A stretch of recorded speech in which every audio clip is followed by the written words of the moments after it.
Hello, good morning. Ayan, oo. Ay, mag-good afternoon na pala. So, ayan na nga. Hello ulit sa inyong lahat.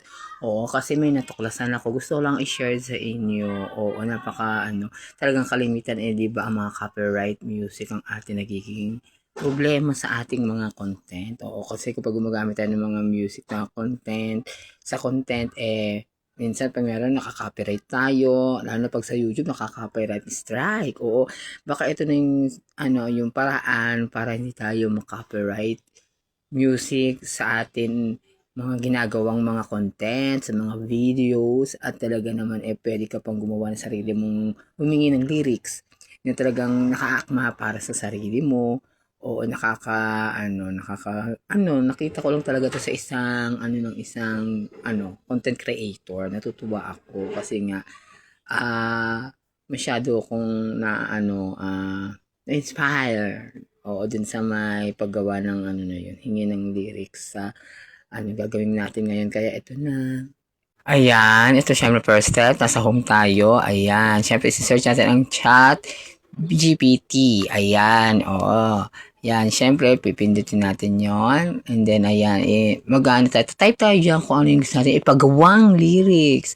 Syempre, ayan, tulad yung pakigawa naman ako ng lyrics. Ayan, di ba? Mamili na kayo. Example lang to para, syempre, meron kayong guide kung paano natin gagawin yan. Ayan. Oo, para sa mga mag-anak. Para sa mag-anak. Ayan, example lang. And then, lalabas na dyan ang siyempre, mga lyrics, ayan, ginawa na tayo niyan ng ChatGPT. Tapos, ayan, kakopy nyo lang dyan ay ang chorus. Oo, kasi hindi masyadong makukuha ng Gemini pag lahat kinapi o sobrang haba. Siyempre, meron limitation. Ayan, search ang Gemini I. Ayan, siyempre, pindutin nyo yan. Ayan, search. Yan, hanapin nyo yung, ayan, creating music.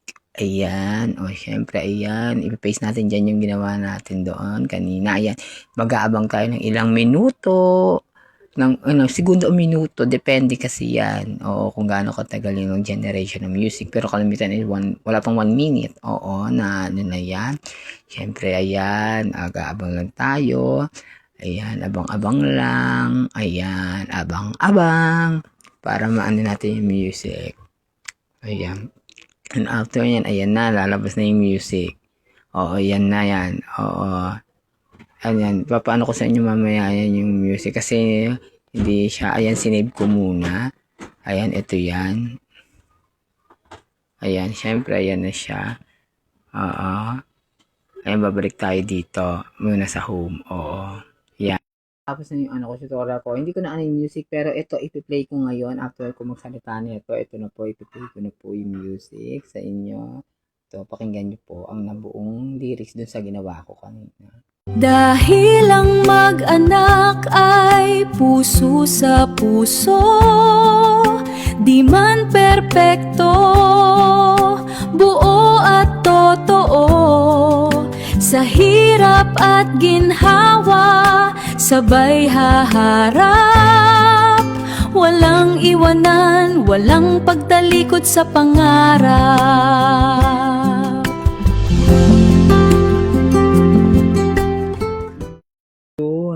Ganun lang ang paraan para gumawa ng AI na yung sa may music para hindi tayo makopyright sa ating mga music. Pwede naman pala tayong gumawa ng ganun sa paraan na tutulungan tayo ni Chat, OpenAI, tapos Gemini. O, nakakatuwa lang kasi nga parang ngayon lang talaga, buti na lang naging ganito na para maiwas tayo sa siguro ito isa sa mga paraan para hindi tayo copyright strike o copyright sa ating mga ginagawa, mga content. Kaya sana nyo